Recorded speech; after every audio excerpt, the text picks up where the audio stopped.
ITS 방송을 시청하고 계신 전 세계의 사랑하는 성도 여러분, 저는 알파와 오메가 선교회를 섬기고 있는 허지혜 목사입니다. 오늘은 히브리서 10장 26절로 31절까지의 말씀으로 성령 회방죄란 제목으로 하나님께서 주시는 말씀을 함께 교제해 보도록 하겠습니다. 제가 봉독해 올립니다. 우리가 진리를 아는 지식을 받은 후 짐짓 죄를 범한즉 다시 속죄하는 제사가 없고 오직 무서운 마음으로 심판을 기다리는 것과 대적하는 자를 소멸할 맹렬할 불만 있으리라. 모세의 법을 어긴 자도 두세 증인을 인하여 불쌍히 여김을 받지 못하고 죽었거든. 하물며 하나님 아들을 밟고 자기를 거룩하게 한 언약의 피를 부정한 것으로 여기고 은혜의 성령을 욕되게 하는 자의 당연히 받을 형벌이 얼마나 더 중하겠느냐. 너희는 생각하라. 원수 갚는 것이 내게 있으니 내가 갚으리라 하시고 또 다시 주께서 그의 백성을 심판하리라 말씀하신 것을 우리가 아노니 살아계신 하나님의 손에 빠져 들어가는 것이 무서울진저. 이 말씀을 자세히 해석해주고 있는 말씀이 있는데 마태복음 12장과 마가복음 3장과 누가복음 12장에서 자세히 설명해주고 있습니다. 누구든지 말로 예수를 거역하면 회개하기만 하면 사하심은 어때? 누구든지 말로 성령을 회방하거나 거역하면 영원히 사하심을 얻지 못하고 영원한 죄에 처하느니라 라고 말씀하고 계십니다. 사랑하는 성도 여러분, 성령 회방죄에 대해서 여러분들은 내 자신과 함께 거울에 비춰보신 분이 계십니까? 과연 성령 회방죄에 나는 걸리고 있지 않는가 하면서 한번 깊이 생각해 보시기 바랍니다. 요한복음 6장 63절을 보게 되면 예수님께서 내가 너희에게 이른 말이 영이요 생명이라고 했습니다. 그러므로 예수 그리스도의 말씀은 성령이요 생명입니다.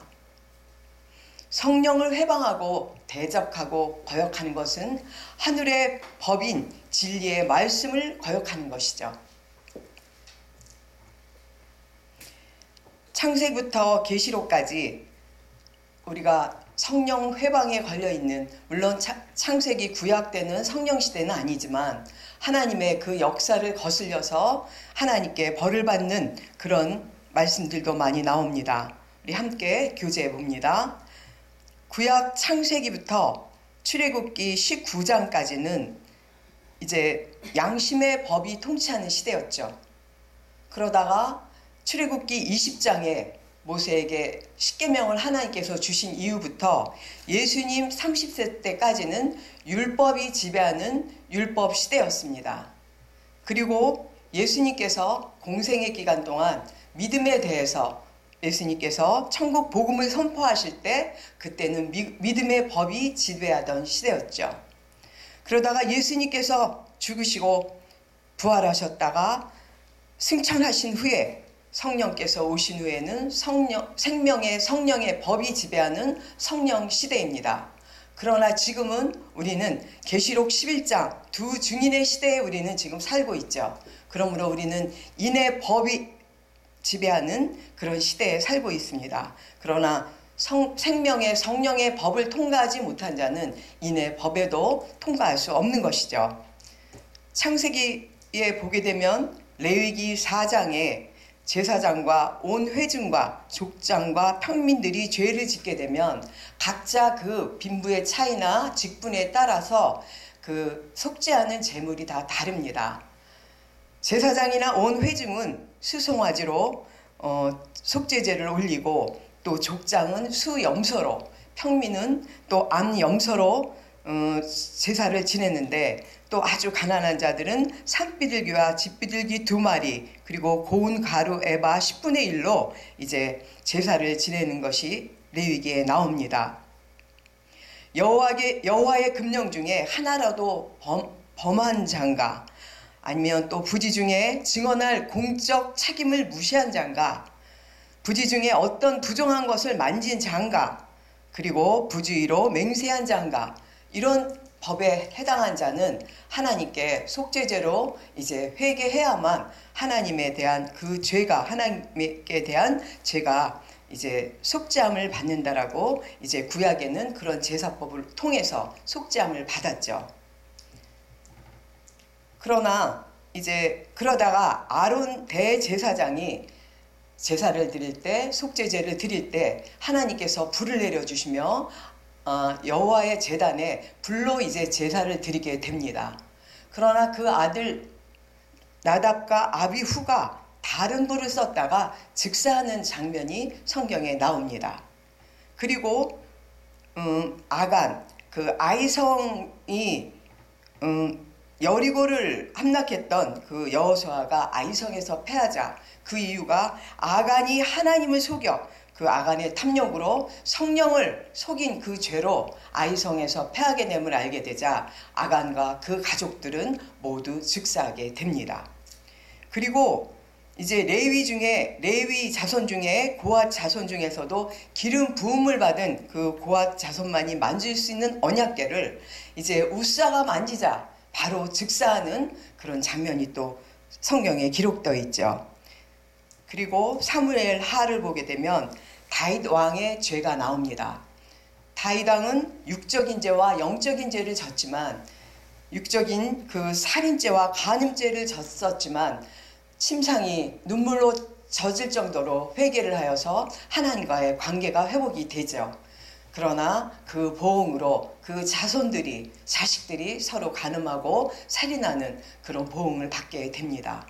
그리고 또 다윗 왕은 영적인 죄를 짓게 되죠. 하나님께서 백성들을 계수하지 말라고 했는데도 다윗 왕이 계수하는 그런 교만죄를 저지르자 갓 선지자를 통해서 이제 회개를 촉구하게 될 때 다윗 왕은 이제 회개를 하게 됩니다. 이렇듯 구약에서는 선지자나 제사장을 통해서 하나님께서 그 성령의 역사를 이제 알려주거나 역사를 일으키게 될 때에 그 말씀에 불순종하는 자들은 즉사하게 됐습니다. 그렇다면 이제 신약에 와서 이 시대에는, 신약에 와서는 예수 그리스도께서 십자가에서 이제 모든 그 성경의 말씀을 완성시키시고 또 하나님의 모든 그 계획을 완성시키시면서 그 십자가 사건으로 인해서 이제 성령을 거스리거나 회방하는 자들도 그 자리에서 즉사하지는 않습니다. 그리고 또 예수 그리스도를 통해서 회개할 수 있는 기회도 또 주시지만, 예수님께서는 이제 마태복음 12장에서 뭐라고 말씀하시냐면, 이제 나를 공격하는 자, 나를 비방하거나 말씀이 육신이 돼서 오신 예수님을 이미 십자가상에 못을 박히러 오신 분이기 때문에 나는 나에게 그런 고난을 주는 자는 나중에 깨닫고 회개하기만 하면 용서받을 수 있지만, 내 안에 계신 성령의 역사, 성령을 거역하게 되면 그 죄는 너희들 영원한 그런 죄에 처하게 된다라고 예수님께서 말씀하시죠. 그 의미는 무엇입니까? 이미 너희들 내가 선포했으므로 너희들 성령 회방죄를 지지 말라고 하시는 의미시죠. 그래서 예수님께서는 내가 이미 너희의 모든 죄를 다 졌기 때문에 이제 성령 회방죄를 지지 말라고 하지만, 성령의 그 역사를 알고도 히브리서 6장을 보게 되면 한번 찬빛의 비추임을 얻고 하늘의 은사를 맛보고 성령에 참여한 바 되고 하나님의 선한 말씀과 내세의 능력을 맛보고도 영적으로 타락한 자들, 그런 자들이 다시 새롭게 하여 회개할 수 없다라고 말씀하고 계십니다. 그 히브리서에는 6장에도 이제 이 성령 회방죄에 대해서 다시는 새롭게 될 수가 없다. 이는 자기가 하나님의 아들을 다시 십자가에 못 박아 현저히 욕을 보이는 거라고 이제 자세히 기록하고 있습니다.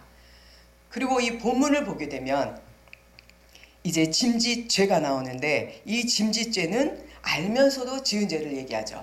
그러니까 성령을 받고 이 성령 세례를 받아서 예수 그리스도가 나의 구주시라는 것도 아는 자가 하나님의 그 역사하심 예수 그리스도를 통해서 이제 모든 구원과 심판이 이루어진다는 것을 비방하거나 의도적으로 모함하는 자는 성령 회방죄에 걸린다는 것을 자세히 기록하고 있는 것입니다. 그런 죄가 짐짓죄입니다. 진리의 말씀, 본문에 말씀하고 있지 않습니까? 진리를 아는 지식을 받은 후에, 그러니까 그리스도의 말씀은 진리라는 것을 아는 자가 그 말씀을 거역하거나 예수님께서 행하신 그런 모든 것들을 부정하는 자는 성령 해방죄에 해당한다고 기록하고 있습니다. 이제 요한 1서를 보게 되면 요한일서 5장 16절을 보게 되면 사망에 이르지 않는 죄가 있고 사망에 이르는 죄가 있다라고 기록하고 있습니다. 그렇다면 사망에 이르는 죄는 무엇이고 사망에 이르지 않는 죄는 무엇일까요? 사망에 이르지 않는 죄는 모든 불의가 죄이지만 사망에 이르지 않는 죄가 있다라고 했는데, 그것은 알지 못해서 짓는 죄, 예수 그리스도가 진정한 구원자신 줄을 몰라서 죄를 짓고 있다면 그들은 바로 구하라고 말씀하고 계시죠. 그들은 구하라. 그래서 예수 그리스도께서 생명을 주실 때까지 그들에게 복음을 전파하라고 이제 요한일서 5장에 기록되어 있습니다. 그들은 사망에 이르지 않는다라는 것이죠. 그러나 사망에 이르는 죄가 있습니다. 성령을 회방하고 대적하는 죄는 사망에 이른다는 것이죠. 그래서 이 사망에 이르는 죄를 짓는 자는 이미 회개가 불가능하다는 자입니다. 그러니까 우리가 어떤 죄를 졌을 때 이거 혹시 내가 잘못한 거 아닐까? 그런 마음이 생기는 자는 그것이 회개로 연결이 되기 때문에 그 죄는 사망에 이르는 죄가 아닌데, 자기가 예수님의 그 말씀이나 성령께서 역사하시는 그 모든 일들을 부정하면서 적극 나서서 말리고 못하게 하면서도 절대 회개를 하지 않거나 아니면 회개조차 하려는 그 마음조차 들지도 않고, 그런 자들은 하나님께서 용서하지 않는다는 것이죠. 그런 자는 사망에 이르는 죄인이라는 것입니다. 이제 성령이 증거하는 것을 의식적으로 악의적으로 부정하고 비방하는 죄인 것이죠. 이런 죄를 짓는 자는 일체의 회개를 거절하고 있다는 것이죠. 그러니까 이미 그 사람의 영은 이제 회개를 거절하고 있고 양심을 마비시키고 있어서 그 죄인은 더욱 완고하게 하는 그런 악한 영이, 사단 마귀의 영이 그 사람을 잡고 있기 때문에 그런 자는 이제 하나님께서 용서하시지 않는다는 것입니다. 이 죄가 바로 신성모독죄라고 하죠. 그러므로 우리는 물론 날마다 회개하고 하나님께서 혹시 행하라고 하신 죄를 불순종하지 않았나며 날마다 회개하고 또 기도하며 살고 있는 줄 믿습니다. 하지만 그런 중에서도 혹시라도 하나님의 그 말씀에 불순종하거나 부정하지 않았나, 날마다 내가 나를 쳐서 이제 점검해 봐야 되는 줄 믿습니다. 네. 이제 마태복음에 와서, 신약에 와서 성령을 회방하고 있는 그런 장면들이 나옵니다. 바로 이제 우리가 너무나 잘 아는 마태복음 16장의 23장과 24절이죠. 마태복음 16장은 우리가 누구나 다 너무나 잘 아는 주는 그리스도시요 살아계신 하나님의 아들이시니다 하고 베드로가 그렇게 예수 그리스도를 고백해 놓고 예수님께서 이제 내가 곧 죽게 될 것이다라고 했을 때 이제 그것을 말리죠. 사도 베드로가 절대 안 된다고 했을 때 예수님께서 무엇이라고 하십니까? 사단아, 내 뒤로 물러가라고 하시죠. 그러니까 베드로는 그때까지 영적인 사람이 아니었다는 것입니다. 육적인 사람이었고 육적인 생각을 하는 자에게, 사람의 일을 이루려고 하는 자에게 예수 그리스도께는 이 사단이라고, 사단 마귀라고, 자기가 사랑하는 제자한테도 사단 마귀라고 하시지 않았습니까? 그렇다면 우리가 혹시 베드로처럼 이런 일을 저지르지 않았나 나도 한번 점검해 봐야 되는 줄 믿습니다.